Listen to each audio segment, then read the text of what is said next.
think people want to work for longer, they can work for longer. That's part of the opportunity. But there's also a concern that people do need to work for longer because most people will live till they're close to 90, and retirement savings won't necessarily help them through that. Hello, everybody, and welcome to another episode of the Advisor Upside Show. This is your co-host, John Manganero. I'm a senior reporter here at the Daily Upside. I'm kicking off this episode solo, but Sean will join us for the first segment in just a moment. We're having a ton of fun doing this podcast. It's really become the highlight of my weeks here at the Daily Upside. Planning the episodes alongside Sean has been a ton of fun. It's been really awesome getting all of the feedback from the community and, suggestions for guests. We're almost getting too many suggestions, which is a wonderful problem to have as a podcast host. So please, if you're out there in the industry, some of the PR folks who've been making recommendations, we love it. Keep it coming. We're trying to include as many people as we can. And with weekly episodes, we'll include a lot of folks. It may take us a little while to get the episodes scheduled, but we're really thrilled with the energy and the enthusiasm that's coming to us from our readership. Just really quickly, I want to suggest that if you're not already subscribed, please check out our newsletters. We have the flagship Daily Upside newsletter that really kicked everything off. We're proud to say we've got over 1 million subscribers to that publication. On the business to business side, we have the Advisor Upside, which this show takes its name from. We have the Retirement Upside, which is the newsletter nearest and dearest to my heart, being a retirement reporter. And finally, we have the ETF Upside, which brings a market focus through the lens of ETFs. It's a really great suite of products. If you subscribe to all of them, you'll get a holistic view of what you need to know about in the wealth management industry every day of the week. If you have feedback or ideas for the podcast, you can reach out to us directly by emailing podcast@thedailyupside.com. There, we encourage you to share your ideas. As I said, your ideas for guests. Please go ahead and subscribe to the podcast as well on your preferred platform. And finally, if you're not aware, we're doing a video podcast. So we're also available on YouTube if you want to see Sean and I, as well as our guests. This week, we're honored to be joined by Nick Good, who's the CEO at Ascensus. It's one of the largest record-keeping companies in the 401k plan space here in the United States, with a focus on the small employers and mid-sized employers. Of course, they serve large employers as well. But we go through a couple segments with Nick. It's a lot of fun, as you'll see here shortly. He's a proud Brit who's lived here in the United States for some time, but we're here in the midst of the World Cup, and we recorded with Nick just after a victory for his squad in a very exciting game over the Democratic Republic of Congo. So anyway, I'll go ahead and bring on Sean now, and we'll introduce Nick and get going. So welcome, Nick. How are you doing today? And congrats to England winning a recent World Cup match.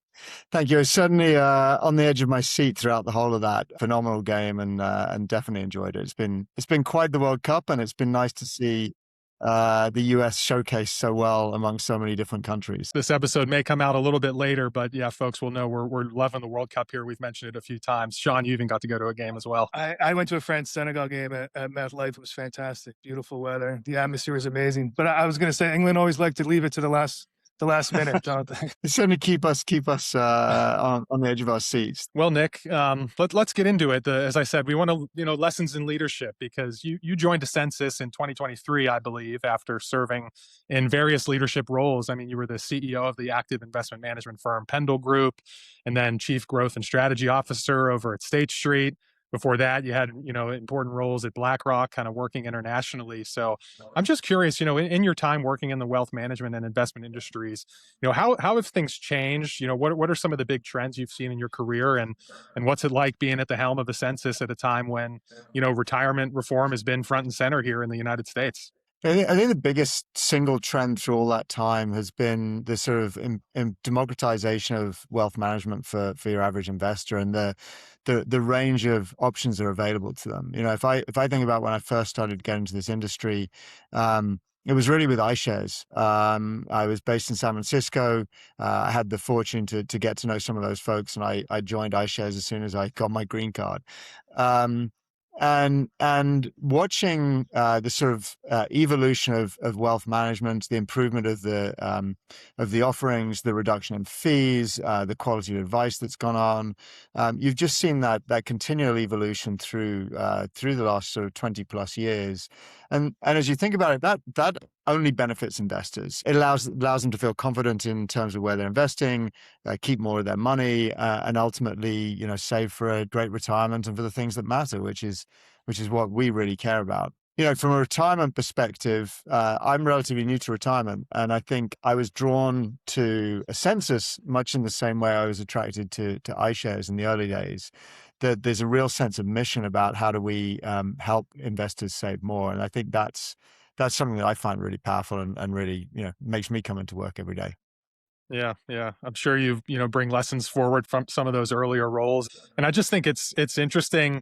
I've never been to the CEO of a company, Sean. I don't think you have either. So, being at the top, you have to make decisions, you have to set a tone, you have to really make sure the team's working together, kind of looping back to the World Cup metaphor. What have you learned there in your time just kind of being a leader? Yeah, I think there are a few things.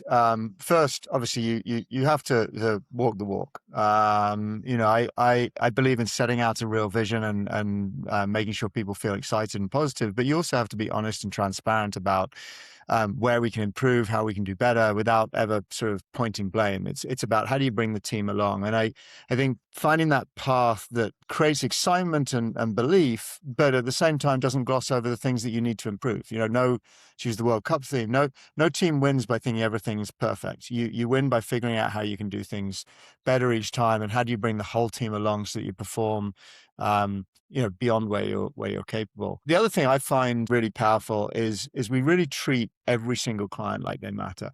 And, I listen to a lot of participant calls. So I spend probably a couple of hours a week listening to people who are calling in. Half the time, they're just calling in to get their passwords reset.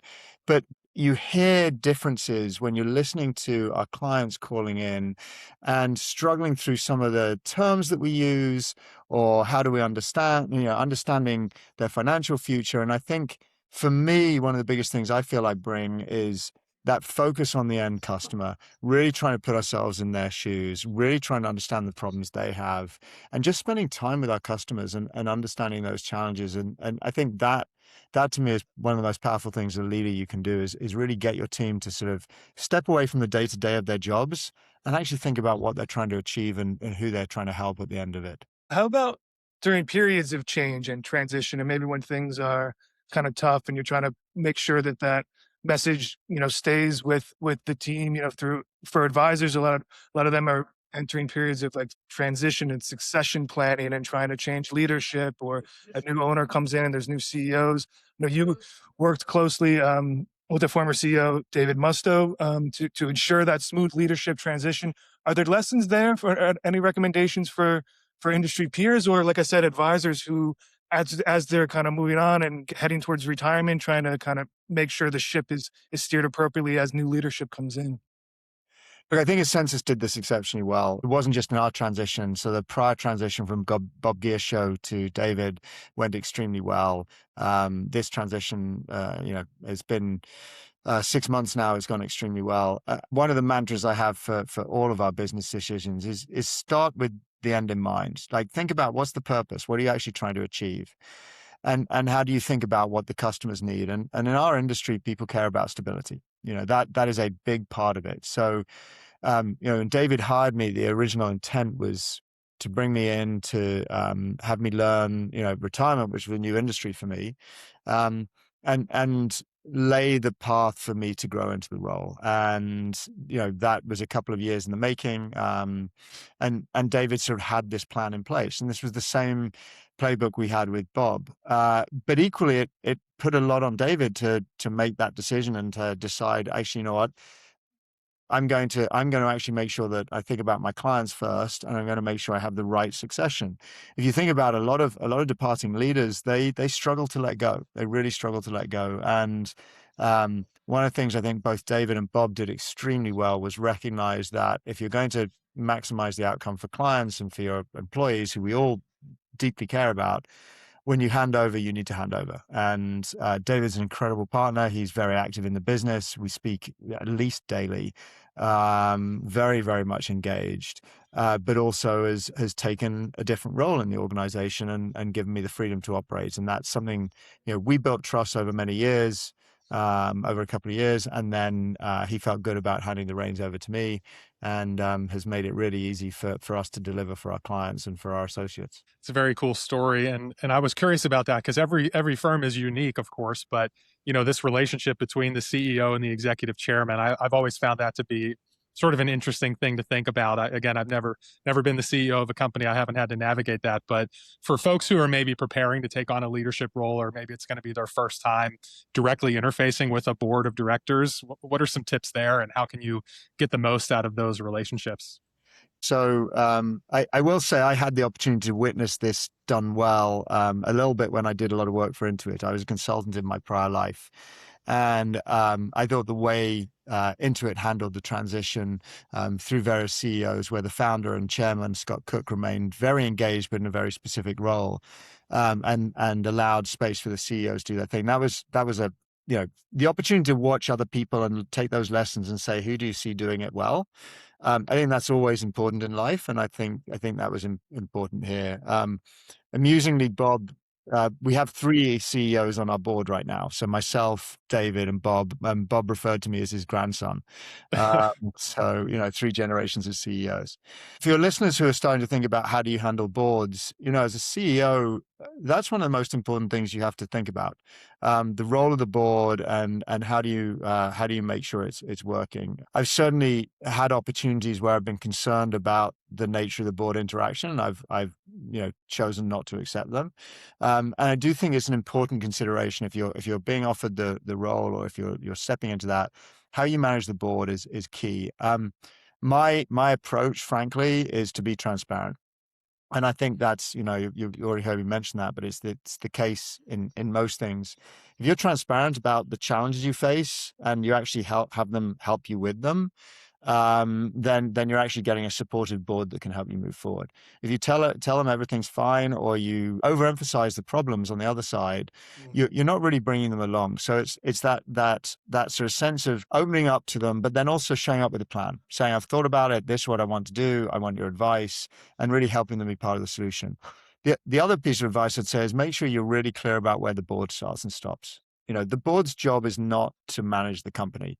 And I've definitely seen that challenge where sometimes with the best intentions, boards will step in, they will want to help, but they will end up starting to get involved. And that's not helpful for the board or for you as management, because the board's role is to act as a check, to give you advice, to make sure you're doing the right thing. And if you blur those lines too much, it ends up, you can't actually get that support from your board. But you also fail to have your role as a manager. One of the things that I find in many companies is you get this question, what will the board think of that? And my general answer is, I don't care. What do we think of that? Because what we think of that should be what the board thinks of that. So if we think it's a bad idea, let's not defer it to the board to make that call. Let's deal with it. If we think it's a good idea, let's figure out how we make sure the board feels the same way, and we get their opinions and we test it. So I do think as management, you really need to take that fiduciary responsibility that you're responsible for the company, for its employees, for its clients. And you need to use the board to help you and to act as a check. John said he's never been a CEO just yet. I'm never going to be a CEO. And I can't imagine having 5,000 employees. So how do you make sure that people feel like they're part of the mission and the success of the organization? And what's it like been just traveling around the country, listening to different staff, management since becoming CEO, I guess in January? It's very humbling. You realize that, we've got 5,000 employees. They're from all walks of life. They've got different backgrounds, different experiences. And again, one of the things I try to do is put myself in the shoes of our staff. I do a lot of round tables, small groups, 10, 15 people. I try and answer every question that I get. My first town hall in January, I was asked some pretty tough, direct questions about why our 401k wasn't better as a 401k plan company, for example. And I try and address as much of them as I can. And my view is that I may not be able to solve every challenge we have, but at least if I know about them, I can try and address them, I can prioritize them, and I can really sort of work on them. So broadly, I think it's about communication. It is about striking that right balance of giving people a sense of purpose and a sense of mission, but also being honest about where things are with the business and what's working and what's not working, and what you're doing to fix it. I don't think people expect a leader to work miracles. I think there's probably a lot of skepticism in leaders right now in this country and globally, but people still look to me and my leadership team to make decisions and to give them a sense of purpose and to feel that they're doing something worthwhile. I'm a big believer in the Japanese concept of ikigai. If you've come across that, of whether you're good at your job, whether it has a meaning in life, and whether you can get paid for it. And if you can do all those things, that's a pretty perfect sort of place to be. And so, trying to get that balance for as many of our employees as I can, having them feel there's a purpose in what they do because of our mission to help more savers save more. And, I hear that when we talk to our participants and savers, and, we have 16 million savers. Understanding at the end of the day, there is a real person with a real need that we're trying to help, but then also giving people a sense of career progression and how they can grow and develop as an individual and learn and have a community. Those are a lot of the things I think about a lot, and how we create that culture and community. It's very zen of you. I'm going to look up that Japanese term. I think I actually did run into it recently, because when you were saying it, it does sound familiar. And you have to try and strike that right balance. I was thinking about that a lot a couple of weeks ago, but thanks for those insights. I learned a lot. Sean, it reminds me of the conversation we had recently with Danny Fava over at Carson Group. She shared some similar insights. I think that touch of humility is important. The willingness to listen to folks, whatever level they are at in the organization. These are core principles. And if I ever wanted a dose in humility, about 3 weeks in, we sat down with some of our associates in Dallas. So we have 100 associates in Dallas, and I was sitting at the table with one of them, and someone goes, "What was the name of the old CEO again?" And I'm like, the guy from 3 weeks ago. So because they have lives, they care about their manager, they care about their career, they care about the message. But I'm just part of broader system. So the more we can do to make the system work for people, the better. What have you done for me lately? Exactly. This episode is brought to you by the Retirement Upside. Let's face it, there's nothing simple about retirement planning. When should your clients claim Social Security? How much can they safely withdraw each month from their 401k? What about the right mix of stocks and bonds for a 30-year retirement? Don't even get me started on optimal Roth conversions and inherited IRAs. I could go for hours. We launched the Retirement Upside to bring you the answers to all of these questions and more. We come to you in your inbox every Friday morning with the latest news and expert views affecting your clients as they prepare for and navigate life after work. Subscribe today at thedailyupside.com. All right, welcome back, everybody. We're here with Nick Good. And as we can see from your apparel today, you grew up in the UK, but you spent much of your career here in the US. We're all assuming we know who you're rooting for the World Cup, so we don't have to go there. But what was the biggest surprise for you when you came here about how Americans think of retirement compared to what people think in the UK? I think a lot of people assume there's a lot of similarities, and there are. We see the world in very similar ways. And as a Brit, it was very easy to assimilate with the US. And I've loved living here for the last 30 years. And I do have a strong second team that I'm supporting as well, which I'll be watching later this evening, along with my sons. But against that, the UK is the government plays a heavy hand, and I think there's this history of government support that's believed in the UK, Europe, Australia, compared to this sort of sense of individualism. I had the opportunity to work in Hong Kong, and you saw a very different balance there as well, where the family was the unit of support. So people would not really invest for retirement because your family was supposed to support you. And so when you look at some of the balance of almost gambling in terms of playing the market rather than long-term investing, it was because there was another safety net that was expected. In the UK, that safety net historically has been the government, although increasingly more and more people rely on their savings and their retirement accounts. The difference in the US is you're expected to look after yourself. You're expected to save for your own retirement. Yes, you have family around, but there's not the same expectation on your broader family to look after you in your old age, and you're expected to think about that for yourself. And there's also not the same, the source of retirement, it comes from the workplace. That is the primary vehicle for creating retirement savings. And that's a big shift. For sure. Yeah. I think it's interesting, if we ask a typical American, who's responsible for my retirement, a lot of them will answer that it's a personal responsibility thing. Maybe in the UK there is a little bit more of a sense that the government pension is very important. So, do you think that that sort of perspective is continuing, or are the countries becoming more similar? Because I know there are, just like the social security system, there's pressure on the pension system in the UK. Is that changing attitudes at all? Yeah, I mean, it has to ultimately. The system works in a certain balance of payments that ultimately strains the resources of the country if it gets too imbalanced. And so, I do think you're seeing increased focus on individual investments and individual retirement accounts. You are seeing that whole side of it start to grow. Likewise, in the US, you're seeing increasing legislation or the concepts of increasing legislation to improve access to retirement accounts for workers. And we're big supporters of that. We believe everyone should have the opportunity for a safe retirement, that they should be able to save for the things that matter to them. And so expanding the availability of retirement options is really positive.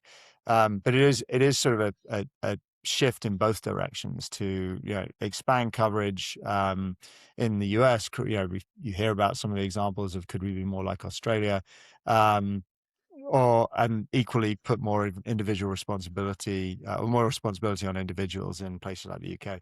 Just a follow up on that, are there certain areas that you would like to see here in America that maybe the government could improve on? Or I know there's been some automatic enrollments and some new things that have shown a lot of success and a lot of growth in some of those accounts. Are there things that you're looking at specifically? Or Yeah, look, I think the core system works. It just needs to be expanded. So you think about some of the secure bills, Secure 2.0. That I think it was the only piece of bipartisan legislation that was passed in the last few years. So there's a broad bipartisan support for this.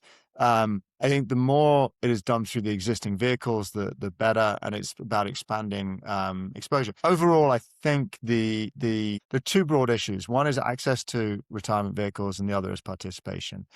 And if you're working in a large Fortune 500 company, you've got access to a vehicle, you're almost certainly participating. At our end of the scale, we tend to support small and medium businesses. That's where we focus. We've built our business primarily as a champion of small and medium businesses. And not only do lots of those not have retirement options, they can't necessarily afford them. But even when they do, the participation rates are often very low.